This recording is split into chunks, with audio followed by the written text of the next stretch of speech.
So I'm about to harvest the wheat.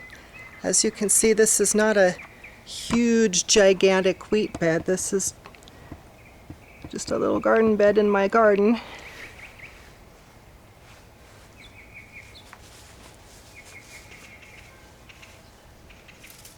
I dedicated this field to Sif a few years ago. This is the wheat from which I make the Northern Lights Goddesses Brew. And I also use this to make bread. In fact, I do the bread part first. When I grind this wheat, I grind bread flour, and then I sift it, and the sifted fine flour becomes bread, and the coarser pieces get turned into the Northern Lights Goddesses Brew.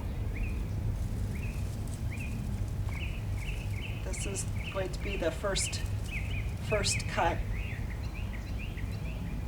Hail Sif.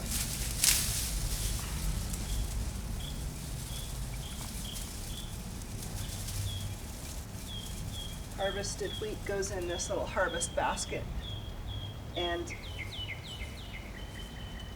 when I'm done cutting all this wheat here, I'm going to just bring this harvest basket in and leave it on the counter for a while as kind of a decoration. I'm not going to try to harvest it and grind it and process and make bread and everything all on the same day. I don't actually have time to do that all on one day in my schedule. But that's okay, because once it's inside, it can just sit there, and that's totally fine.